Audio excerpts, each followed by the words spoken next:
Bonjour à toutes et à tous. Désolé pour ce petit décalage, on avait quelques calages techniques à faire. Je suis Benjamin Génie, je suis le directeur de la formation continue de l'EN3S et on arrive ravi de vous retrouver pour vous présenter l'ensemble de notre cycle santé publique, gestion du risque maladie 2026, sachant que certaines formations sont encore en cours en 2025. Mais voilà, il y a encore des places, notamment pour le module prévention. L'objectif, c'est avec tous nos pilotes, les chefs de projet aussi, qui sont réunis autour de la table, de à la fois vous présenter les objectifs de chaque module, pourquoi c'est essentiel aujourd'hui dans le contexte notamment politique et de maîtrise des dépenses publiques qui est plus prégnant que jamais, pourquoi c'est essentiel aussi et pourquoi ce cycle s'inscrit dans cette démarche. Et puis, bien entendu, de répondre à vos questions. Euh, c'est un webinaire, c'est classique, vous connaissez le fonctionnement, vous avez un fil de questions-réponses par chat. Alors, je vous fais rentrer et on prend vos questions par écrit. Hein, voilà. Et puis, on pourra aussi, vous aurez à la fin de ce webinaire, bien entendu, un replay qui sera mis à votre disposition. Et on pourra aussi répondre à toutes voilà, vos questions au fil de l'eau.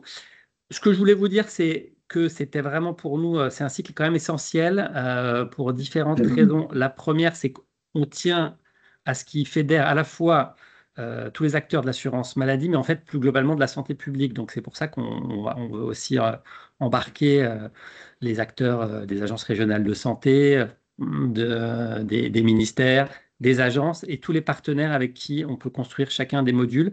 C'est un cycle auquel on tient, sauf pour une petite particularité sur les indemnités journalières où on a fait une entorse, mais c'est un cycle qu'on veut en présentiel pour la qualité des échanges, pour favoriser aussi la capacité à se construire un réseau. Et voilà, on a donc des modules qui sont de 2 jours qu'on organise à Paris, sur le site de l'EN3S ou sur des sites partenaires. Voilà pour cette présentation à grosse maille. Vous avez aussi sur votre écran en support la brochure sur ce cycle GDR Santé publique 2026 qu'on vous renverra à l'issue du webinaire et vous avez aussi la représentation de tous les modules. Mais l'idée, c'était de rendre ça vivant avec vous. Ce que je vous propose, alors on va suivre un ordre chronologique, hein, voilà, mais petite et seconde entorse, je me proposais de démarrer par un mini-cycle à l'intérieur de ce cycle qu'on a monté cette année, qui est en train de se terminer, qu'on va reconduire en 2026.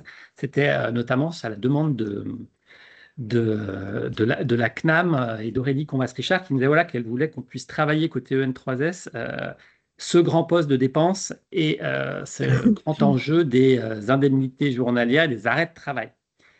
Et on a la chance d'avoir côté CNAM notamment Margot Godard qui va prendre le relais et vous présenter ce cycle de 4 modules. Voilà. Au niveau du support, c'était super clair, hein, en plus gros. Plus gros, tu verras rien, c'est ça. Attends, Voilà. comme ça? Ouais, pour qu'ils ils puissent le lire côté participant. Euh, Margot, je te passe le micro. Vous m'entendez bien, ça va? Oui. Ok. Bonjour, Margot Godard, je suis directrice de l'accompagnement des offreurs de soins à la CNAM. Et effectivement, gros enjeux financiers sur les IG et souhait de pouvoir acculturer, sensibiliser un maximum de personnes concernées dans le réseau. Donc effectivement, gros enjeux financiers, puisque depuis les années 2010 et de manière très marquée depuis la crise Covid, on a constaté une hausse tendancielle du volume d'arrêt de travail qui est très important, plus 3,9% par an entre 2019 et 2023.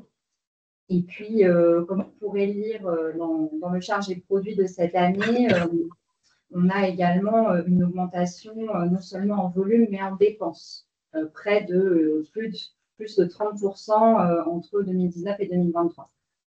Donc, c'est plusieurs facteurs qui peuvent expliquer cette évolution, des facteurs naturels, vieillissement de la population, des facteurs économiques du type augmentation des salaires, Mais on a également aussi un sujet de recours à l'arrêt de travail, de prescription d'arrêt de travail qui respecte plus ou moins les référentiels de la part des prescripteurs. Et c'est pour ça qu'il y a un vrai enjeu côté assurance maladie à avoir des équipes en caisse qui sont expertes et de manière à pouvoir travailler dessus pour qu'en fait on ait un juste recours à l'arrêt de travail. Donc, c'est vrai qu'on a plusieurs enjeux sur les arrêts de travail, à la fois la complexité des droits, de l'absentéisme de courte durée qui se multiplie, avec en parallèle des arrêts de plus en plus longs. Vous n'êtes pas sans savoir que le déficit de l'assurance maladie est très important et devrait potentiellement être autour de 16 milliards cette année. Donc voilà, un enjeu très fort sur les indemnités journalières. Et c'est pour cela qu'on a fait le choix d'une formation un peu atypique en termes de format. Donc effectivement, 4 modules en visio qui sont à chaque fois d'une durée d'une demi-journée avec un découpage plutôt en termes de public concerné, à l'exception du premier module qui, lui, se penche plutôt sur l'évolution, les causes des arrêts de travail, ce poids de la dépense et qui en fait adopte une vision plutôt macro, socio-médico-économique, et ainsi qu'une vision pathologique, chronique, épidémiologique pour expliquer quelles sont les raisons en fait connues aujourd'hui de l'augmentation des arrêts de travail. Le module numéro 2, lui, est côté offreur de soins. Donc là, on va avoir plutôt l'analyse de la pratique des PS, l'accompagnement gradué de CPS, ainsi qu'un gros focus sur les entretiens confraternels IJ et également un focus sur les MSO, MSAP. Le module 3, lui, se penche sur la régulation côté assuré. Alors, à la fois le contrôle du service du contrôle médical, également le côté accompagnement avec la prévention de la désinsertion professionnelle. Et puis, on fonctionne toujours par pyramide. Il y a du contrôle, de l'accompagnement, et puis il y a aussi du contrôle au sens fraude et éventuelles sanctions. Le module 4, lui, prend l'axe entreprise et santé au travail, avec un focus sur le baromètre de Malakoff Humanis sur la santé des salariés et la qualité de vie au travail, et tous les impacts en fait, que le travail va très concrètement avoir sur l'augmentation des IJ. On va également vous présenter la feuille de route IJ sur les risques pro, notamment toutes les actions sur l'absentéisme atypique en entreprise. Et enfin, un pan fraude à nouveau, mais cette fois-ci plutôt côté entreprise du type sujet des coquilles vides. Donc, ce qui est intéressant avec ce format, c'est que vous pouvez vous inscrire aux 4 modules si vous avez envie de voir la totalité, le 360 du sujet. Mais si vous êtes déjà expert, si vous faites déjà énormément de GDR, d'accompagnement PS, par exemple, vous pouvez vous inscrire uniquement au module 1 pour avoir l'acculturation sociologique, médico-économique, ou le module 3 si vous avez envie de creuser l'axe assuré que vous maîtrisez moins.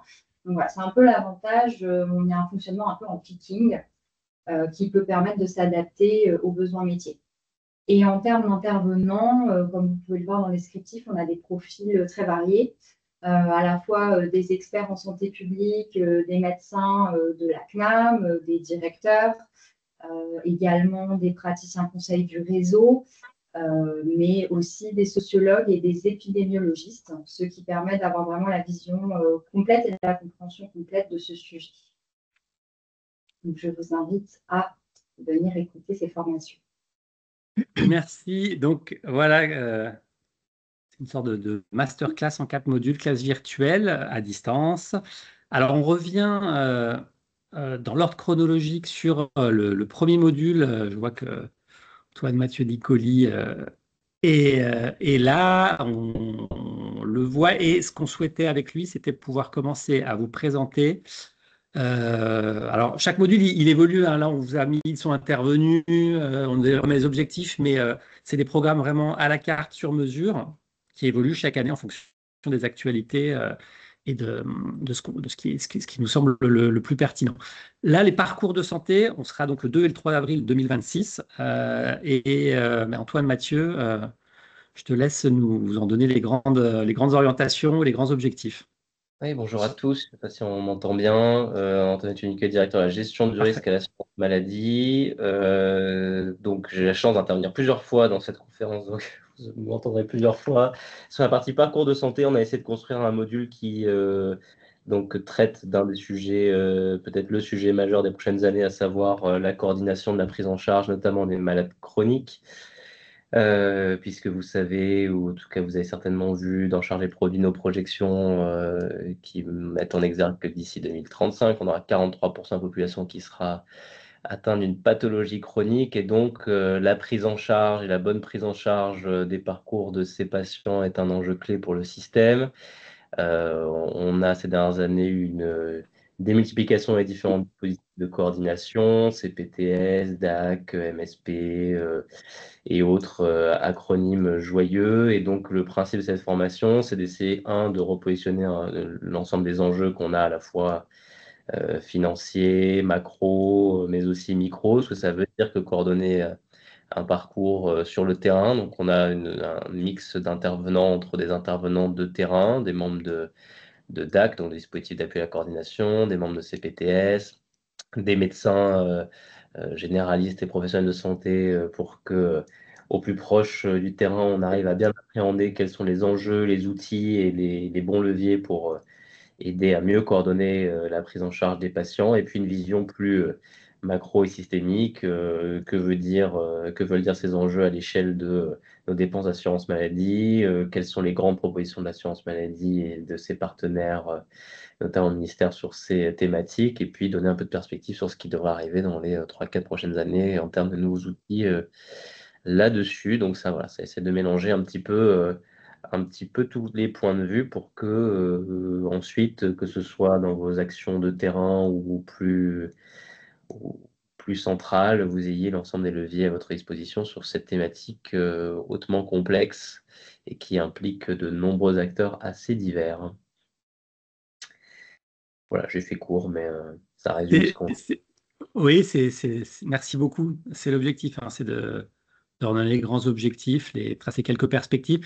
J'avais rappelé en introduction, hein, c'est vraiment aussi d'avoir un panorama à 360 degrés sur à la fois les grands enjeux, mais aussi des leviers opérationnels, hein. Dans ces modules, on a une dimension pratique qui est aussi très mise en avant.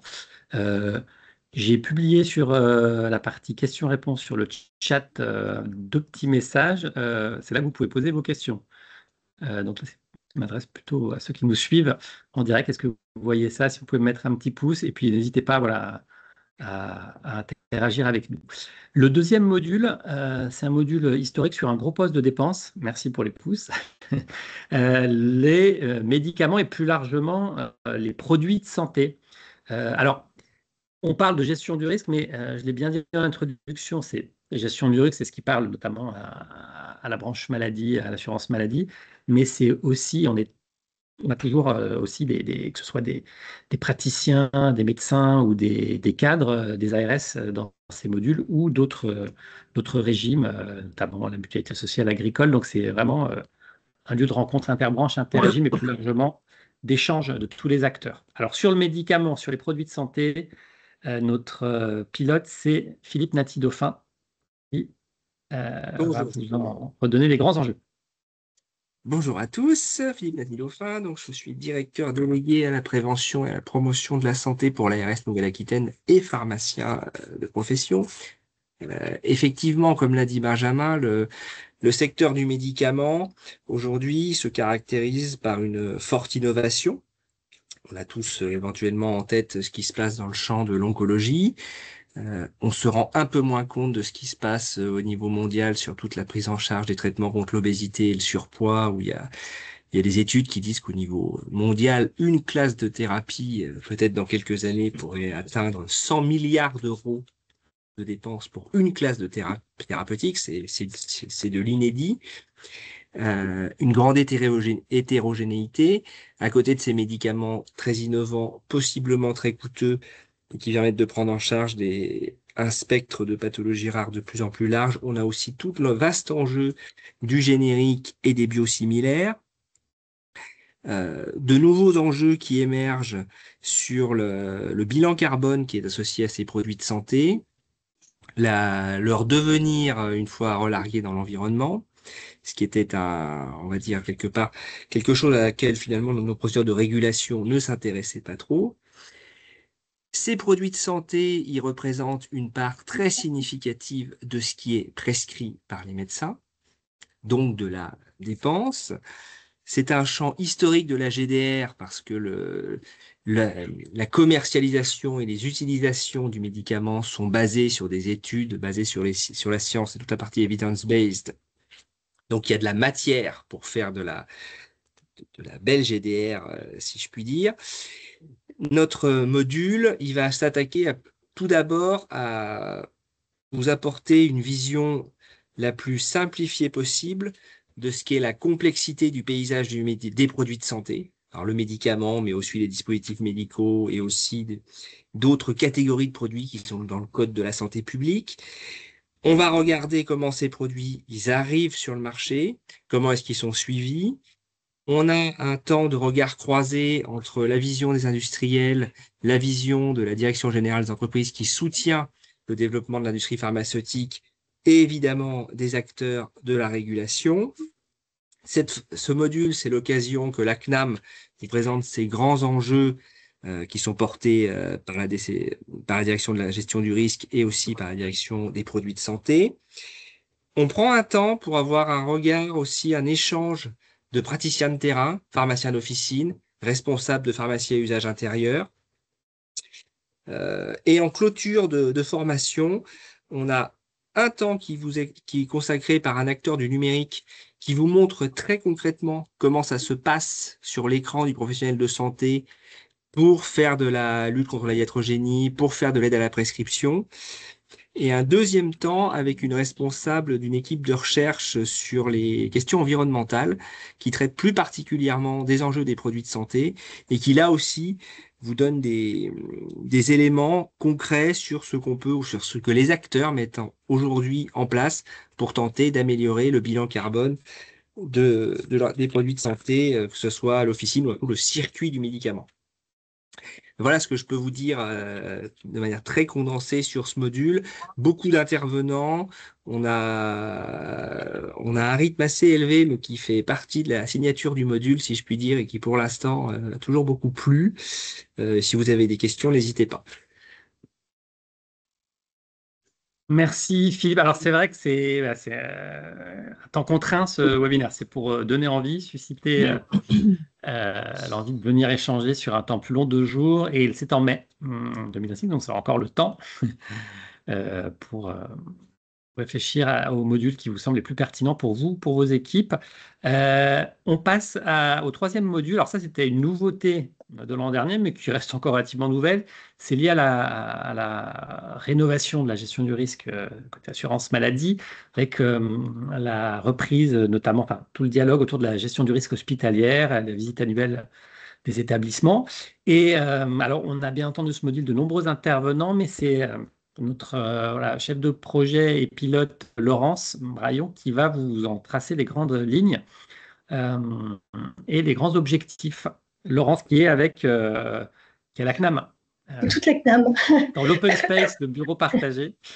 Mais on vous voit bien, la caméra zoom sur vous, c'est très bien. Donc voilà, ce module de GDR hospitalière qui, comme l'a dit Benjamin, a débuté en 2025. Il a été initié par Maxime Rochon d'ECGDR Grand Est, qui a copiloté aussi la programmation de ce module. L'objectif, c'est d'accompagner le réseau sur une meilleure compréhension de l'hôpital et de ses enjeux. D'abord en faisant un focus sur les dépenses, puisqu'on est dans un cycle de GDR, donc les dépenses hospitalières, c'est un poste important, voire le plus important pour l'assurance maladie, donc de comprendre comment ces dépenses se découpent, quelles sont la nature de ces dépenses. On a également des éléments de compréhension sur la gouvernance et le financement des établissements hospitaliers avec l'intervention du ministère. Et puis aussi, ce qui est intéressant, la vision des fédérations hospitalières. On avait l'an dernier la chance d'avoir la FEAP et la FHF. J'espère qu'en 2026, on pourra les mobiliser également. On a toute une partie également sur la donnée hospitalière, comment elle est produite, notamment par la TIH, comment elle est retraitée pour des besoins de GDR, notamment au sein de la CNAM, mais pas que. Et puis ensuite, on a bien sûr la partie VAES, pas pour faire du copier-coller de ce que la CNAM a fait, étant une documentation très fournie sur le réseau de l'assurance maladie, mais pour comprendre un peu comment cette nouvelle GDR hospitalière s'inscrit dans ce qui existait avant, ce qu'on appelait la MMH, et quels en sont les leviers maintenant pour porter les messages de GDR. Et on a une table ronde avec ARS, DCGDR, CEPAM, qui donnent leur vision sur les leviers pour que cette GDR hospitalière soit portée et bien accueillie dans les établissements de santé et puisse porter ses fruits en termes de régulation des dépenses.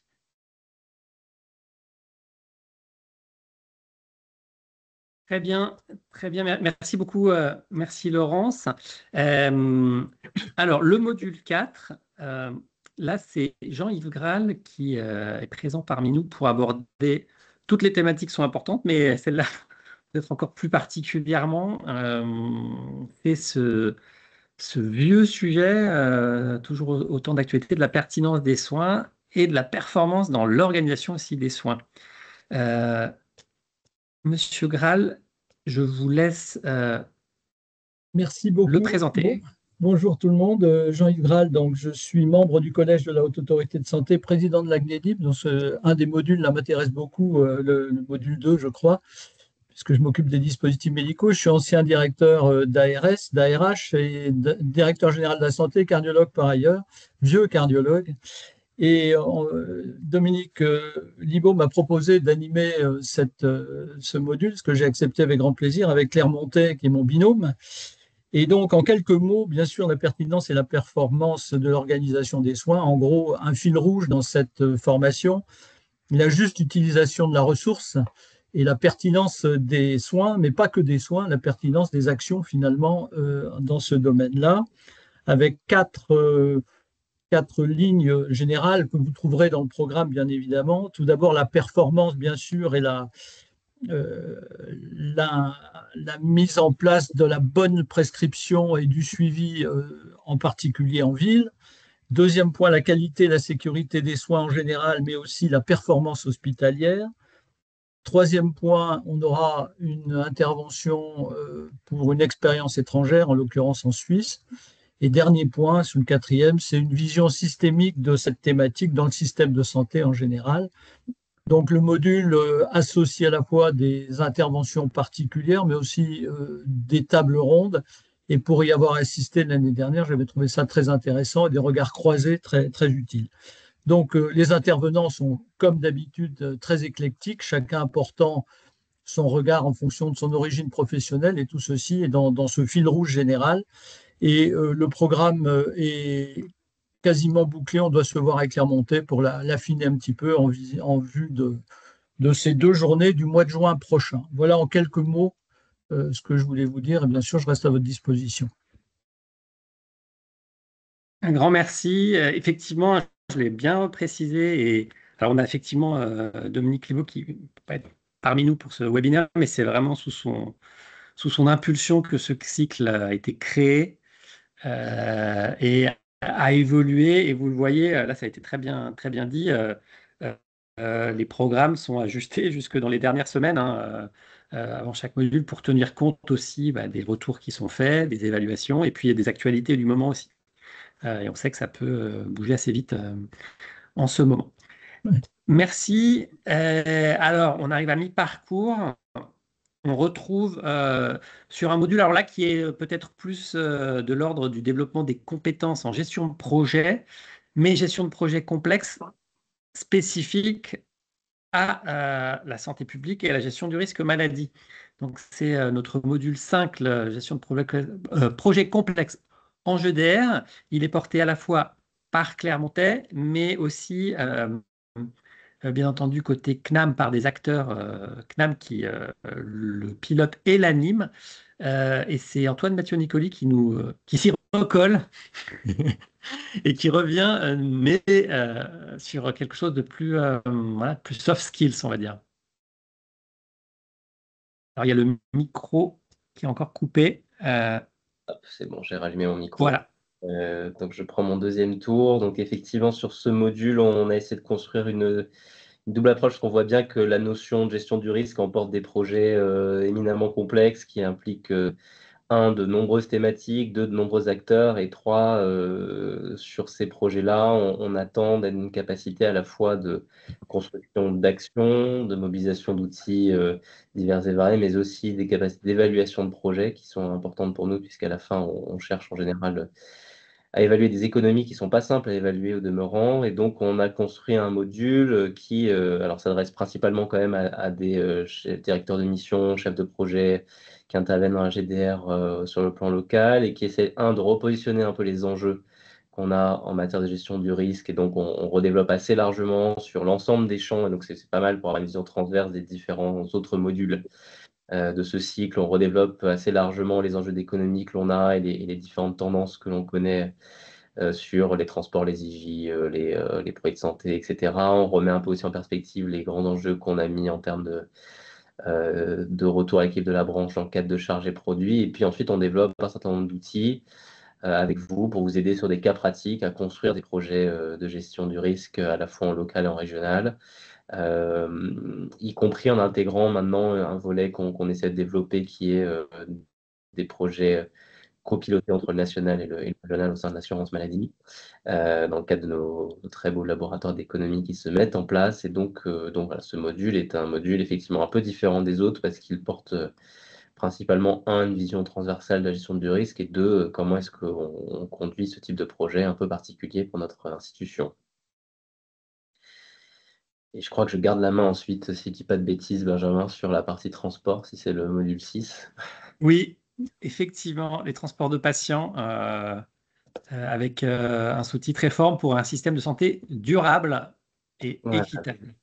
J'enchaîne. Donc, parmi les postes traditionnels et importants de la gestion du risque, on a bien entendu les transports sanitaires qui ne cessent d'évoluer dans le temps. Vous savez que ça représente plus de 6 milliards de dépenses aujourd'hui, avec une dynamique importante sur ces 10 dernières années, sur lesquelles l'assurance maladie, en lien avec les ARS, a une action particulièrement marquée. Et donc, c'est un module qui vise à la fois à bien comprendre tout ce que recouvre le périmètre des transports sanitaires, les différences qui existent, les réalités de terrain auxquelles sont confrontés les acteurs, qu'ils soient ARS, assurance maladie, hospitaliers ou transporteurs eux-mêmes, et puis mettre en perspective l'ensemble des actions qu'on conduit pour essayer, de garantir d'abord d'avoir la meilleure offre possible pour les patients au bon endroit au bon moment, ensuite nos sujets de pertinence de la prescription de transport et de s'assurer qu'on a le bon transport qui est prescrit au bon patient, et puis mettre un peu de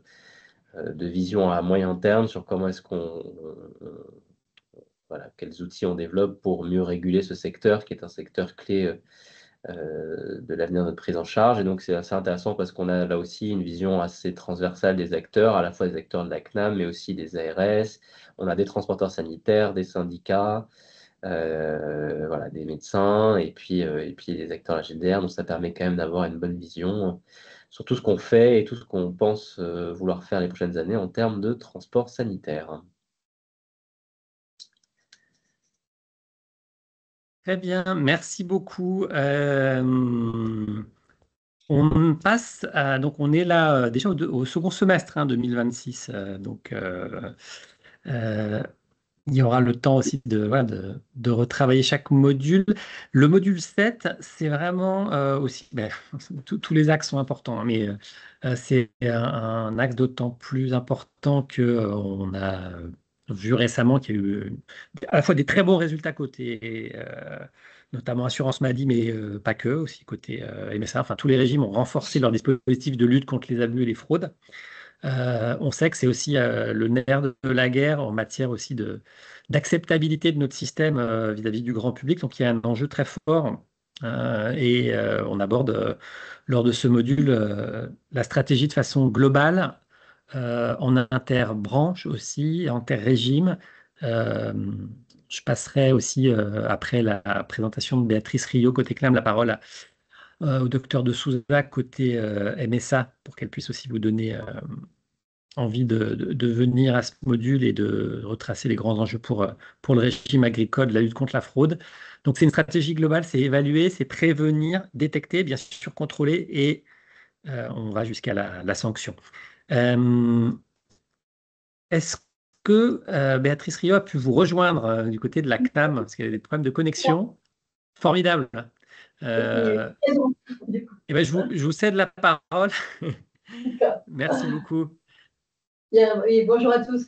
Alors, cette formation lutte contre la fraude, elle est de 2 jours en présentiel. On l'a construite autour de 3 axes. Je dirais que le premier axe, c'est vraiment le métier pour vous apporter des compléments d'information sur la stratégie de lutte contre la fraude, la détection, les débouchés contentieux, pour que vous puissiez vous améliorer dans votre activité quotidienne. J'appellerais plutôt un axe métier. Ensuite, on a construit un axe tourné vers les partenaires. Et c'est ça qui était peut-être plus nouveau par rapport aux formations qu'on fait habituellement. On a donc ouvert à la MSA, et d'ailleurs, il y a une collègue de la MSA qui va intervenir. Donc, on a la MSA qui présente aussi sa stratégie et son fonctionnement lutte contre la fraude. On a également un représentant de la MICAF, la mission interministérielle de la coordination antifraude, et un représentant de l'OCLTI, l'Office central de lutte contre le travail illégal, qui s'occupe aussi de santé publique, donc qui viennent, qui nous présentent aussi leur mission, dans le cadre dans lequel ils exercent, quelles sont leurs missions, et aussi comment on travaille avec eux, quelle est cette coordination que l'on a ensemble. Et on a également des intervenants, alors un intervenant de l'Ordre national des kinés et un intervenant du syndicat des audioprothésistes. Là, c'est pour faire un regard croisé, c'est-à-dire comment eux perçoivent la lutte contre la fraude de leur métier par rapport à leur profession et comment ils peuvent travailler avec nous et comment ils perçoivent nos actions. Vous voyez, c'est un échange en fait entre les professions en question et nous. Et le troisième axe est un axe actualité, alors qui change au fil des ans selon l'actualité du moment. Cette année, nous avions pris 2 sujets. Nous avions pris le pôle des enquêteurs judiciaires, parce que c'était quelque chose qui est nouveau maintenant à l'assurance maladie. Et on avait choisi également le trafic de médicaments, qui sont des thèmes importants aujourd'hui. Donc là, chaque année, on révise les thèmes d'actualité pour coller le plus possible à ce dont vous entendez parler au moment où vous venez suivre cette formation. Merci beaucoup pour ces 3 actes. Donc, en complément, je voulais passer la parole à côté régime agricole. Je ne sais pas si vous êtes connecté. On a eu quelques petits soucis là au démarrage. Oui, si, bonjour à tous. On est connectés et je vais laisser la parole au docteur Sandrine Faré, qui pilote du coup le plan national de gestion du risque à la MSA pour évoquer ce module. Merci beaucoup.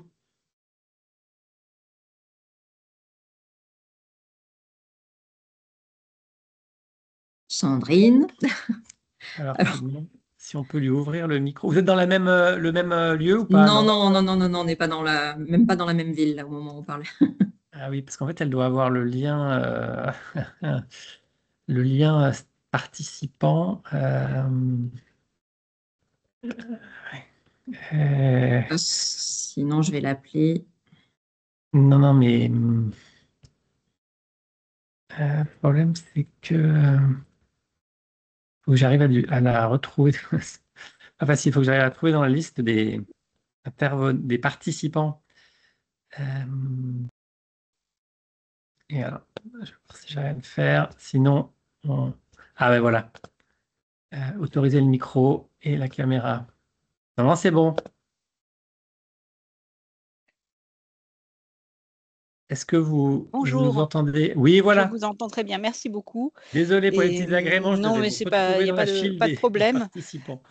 Pas de problème. Merci de me donner la parole. Et effectivement, je n'ai pas grand-chose à ajouter, mais pour rebondir sur les interventions du docteur Nathalie Dauphin et puis du docteur Rio, effectivement, la MSA s'associe aux formations en matière de gestion du risque des produits de santé et également gestion du risque et articulation lutte contre la fraude, de façon à présenter et à partager auprès des intervenants, des stagiaires et des autres intervenants, le cas échéant, l'action de la MSA dans ces domaines, avec comme objectif de concourir à une optimisation de l'articulation entre nos deux régimes au niveau local ou régional, donc de façon assez opérationnelle, et puis aussi de permettre aux intervenants, aux stagiaires MSA qui sont également inscrits à ces formations, de pouvoir faire un partage d'expérience, profiter de ce temps d'échange pour partager leur expérience MSA et cultiver de nouveaux contacts et de nouveaux regards sur ces thématiques. Donc voilà ce que je souhaitais ajouter, mais qui avait déjà été effectivement présenté. Et sachant que sur la formation GDR et LCF, nous intervenons à 2 voix avec la responsable du département lutte contre la fraude en MSA. Je te laisse éventuellement compléter, Virginie. Je ne sais pas si tu souhaites aller plus loin tu as tout dit, mais merci beaucoup. Non, sur le module 7, rien de plus à ajouter. Très bien, merci beaucoup. Je vois aussi un peu l'heure qui tourne, vu qu'on a démarré un petit peu en retard. Et voilà, il nous reste une quinzaine de minutes. Donc on a encore quand même trois modules à revisiter, à regarder. Et je ne vois pas de questions pour l'instant sur le fil de questions-réponses, mais voilà, un temps d'échange qui est tout à fait possible dans la foulée. Alors, le module 8, il vient d'avoir lieu finalement en 2025 et on va avoir un petit retour d'expérience à chaud. C'est un module autour des grands enjeux du numérique en santé et de l'IA en santé. On me demandait récemment de quelle façon était traitée l'IA et si c'était de l'intelligence artificielle générative. Alors, on s'appuie notamment, parce qu'il y a toujours, comme sur chaque module, un grand nombre d'intervenants et d'experts dans un spectre large, mais on s'appuie notamment sur l'Agence du numérique en santé, qui accueille aussi la formation. On les en remercie. Et pour ce module 8, donc, il y aura une présentation à 2 voix avec notamment Anne Berthaud de l'ANS qui est avec nous. Anne, oui, effectivement, bonjour à tous. Donc, sur ce module, on est en appui de Laurence Braillon qui pilote ce module. C'est donc la 2e fois qu'il se tient. L'année dernière avait été une première. Et le but, c'est chaque année de pouvoir avoir un petit peu toujours la même approche, c'est-à-dire parler à la fois de la stratégie du numérique en santé et aussi plus spécifiquement de l'IA, parce que c'est un sujet qui est trop important pour ne pas en faire un thème à part, mais toujours en l'adaptant aux nouveautés, parce que par rapport à d'autres sujets, là, on a une actualité qui est toujours très rapide, ce qui fait que d'une année sur l'autre, le contenu va forcément évoluer. Le but, c'est vraiment là de donner aux participants un panorama qui soit à la fois stratégique. Donc, quelle est effectivement la stratégie du ministère et des acteurs institutionnels au niveau du numérique en santé, de son déploiement et au niveau de l'IA, mais donner aussi la parole à la fois aux structures en région, donc les ARS, GRAD, DCGDR, assurance maladie, et à l'écosystème qui finalement est utilisateur de ce numérique.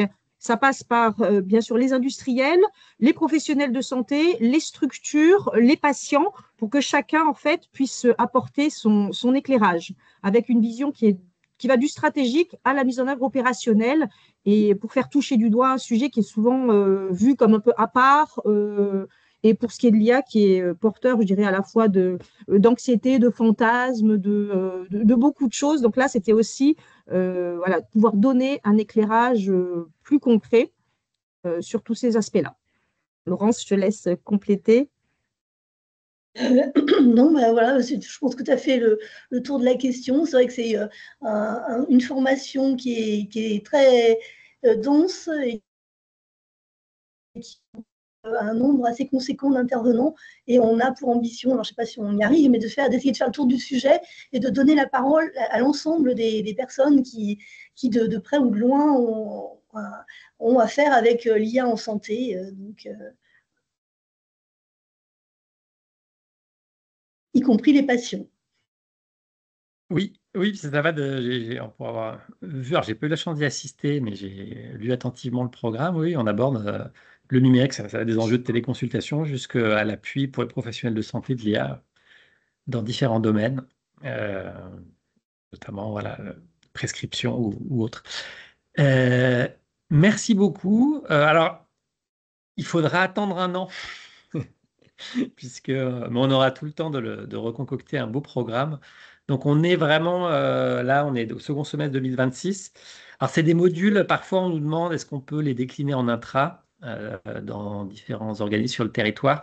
C'est quand même assez compliqué vu le nombre d'intervenants mobilisés et le fait qu'on tient à ce que ça se passe en présentiel et de limiter autant que faire se peut, même côté intervenant, la visio. Alors, parfois, on est pour des contraintes diverses et variées. On peut avoir un tout petit peu de visio, mais nous, quand même, le principe affiché, c'est d'avoir et les participants et les intervenants dans un même lieu, l'unité de lieu, de temps du théâtre, mais voilà, qu'on puisse échanger.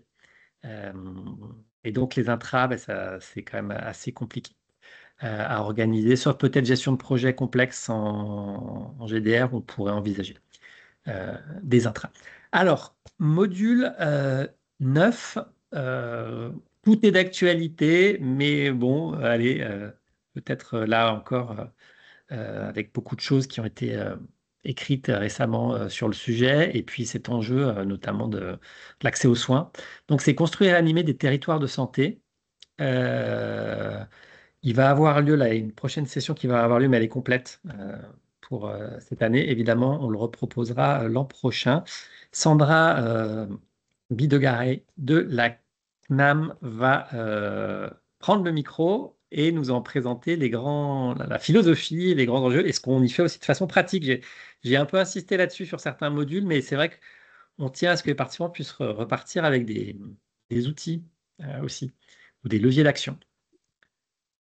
Très bien, bonjour à tous. Donc, effectivement, ce module, il est très pratico-pratique. Il est vraiment basé sur c'est des regards croisés sur ce gros sujet de partager les leviers de l'accès aux soins. Donc, c'est un module que l'on propose depuis 4 ans, je crois.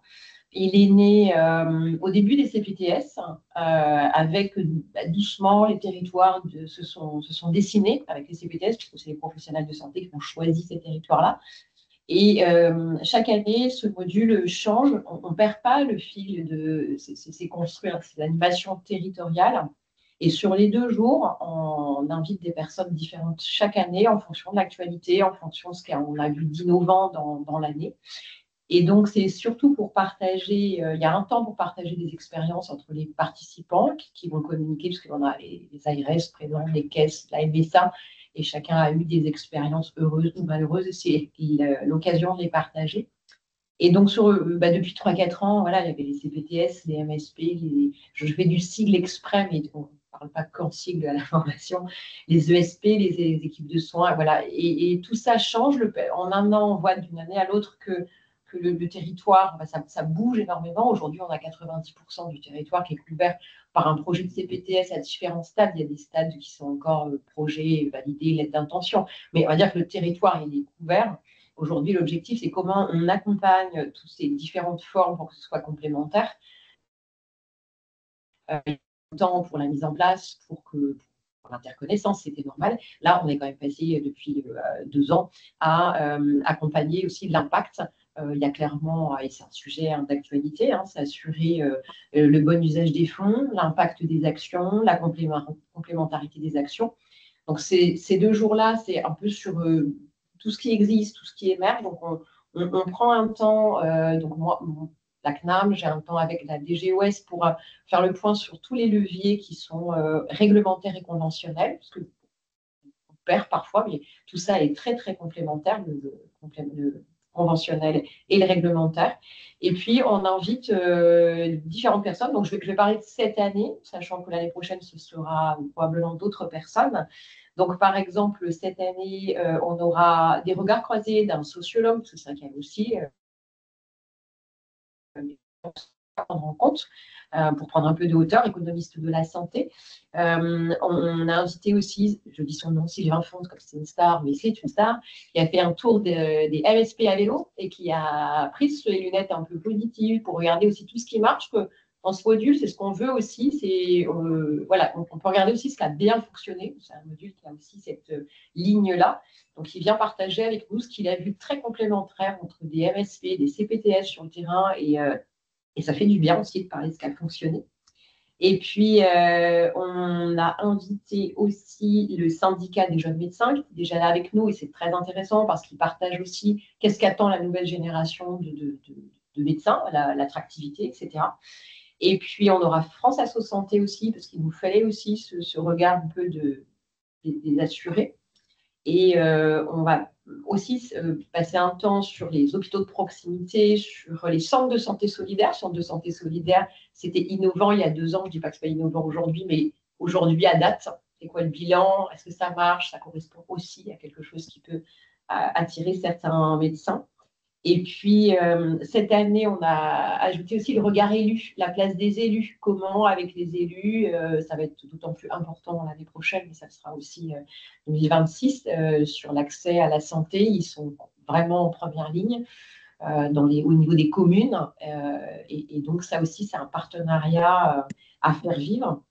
Et puis, cette année, j'animerai une table ronde. On a un conseiller du ministère, on a un DCGDR et on a le président de la FCPTS pour avoir aussi leur regard. Donc, l'objectif de ces 2 jours, c'est de croiser des regards, s'intéresser à plein de choses, partager et repartir, on l'espère, avec plein d'idées pour mettre des choses en place. Voilà. Parfait, mais ça donne envie. Alors, il y aura d'autres sessions en 2026.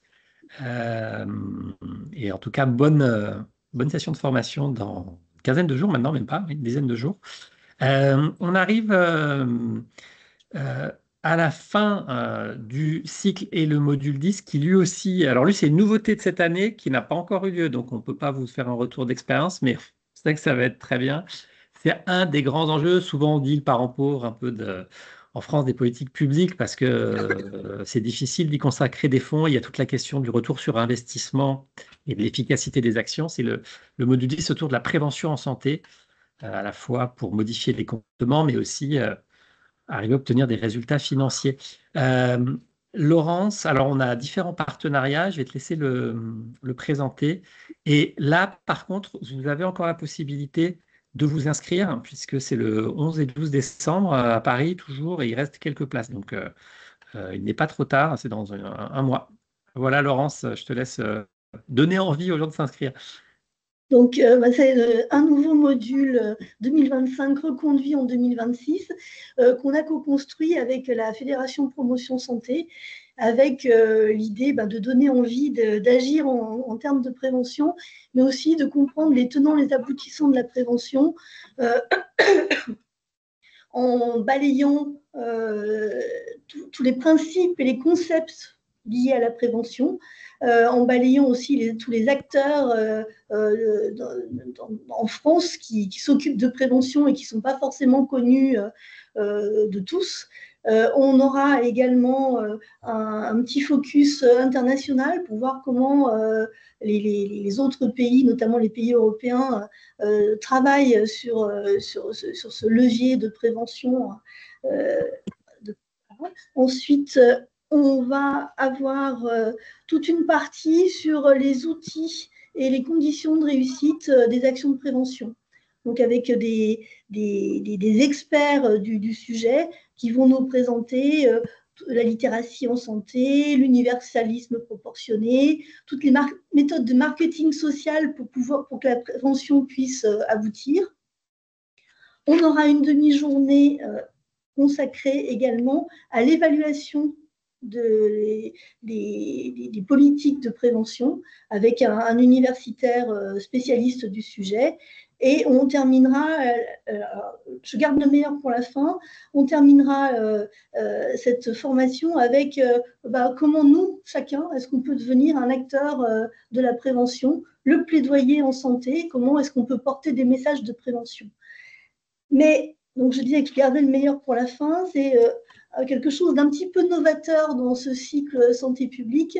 On va consacrer toute une après-midi à des regards croisés interbranches, interrégimes, ce qui est assez rarement le cas sur ce cycle santé publique gestion du risque maladie. Donc, on va avoir les regards croisés de l'assurance maladie, bien sûr, mais également de la CAF, de l'assurance retraite, de la branche autonomie et aussi de la MSA.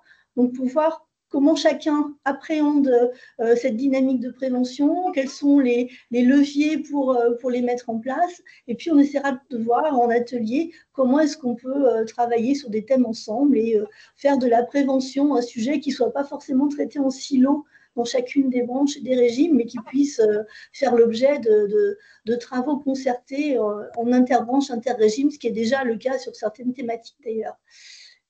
Voilà, donc c'est une formation qui a lieu dans un mois.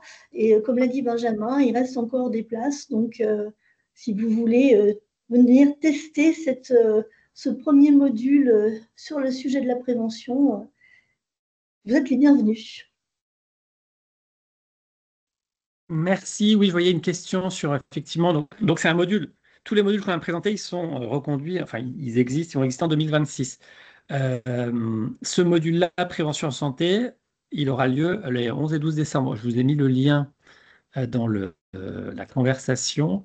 Et ça a lieu les 11 et 12 décembre, je crois. Et c'est ça. Donc, je vous le remets aussi, parce que je comprends pourquoi j'ai deux fils de conversation. Voilà, je le mets à la fois dans le chat, le fil de questions-réponses, et puis sur le webinaire. Voilà. Et effectivement, je voyais la question pour la GDR hospitalière, la rénovation de la GDR hospitalière. Donc là, ça arrive assez vite dans l'année, ce sera en avril. Voilà. De toute façon, on arrive à la fin de notre présentation de ce webinaire.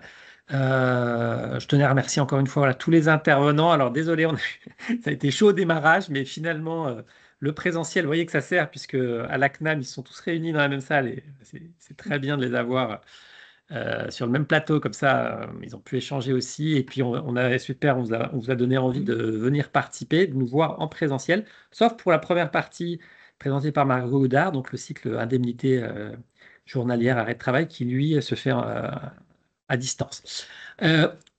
Vous retrouverez tous les programmes. On vous envoie, suite à ce webinaire, un message récapitulatif avec toutes les infos, la brochure avec des liens qui sont cliquables.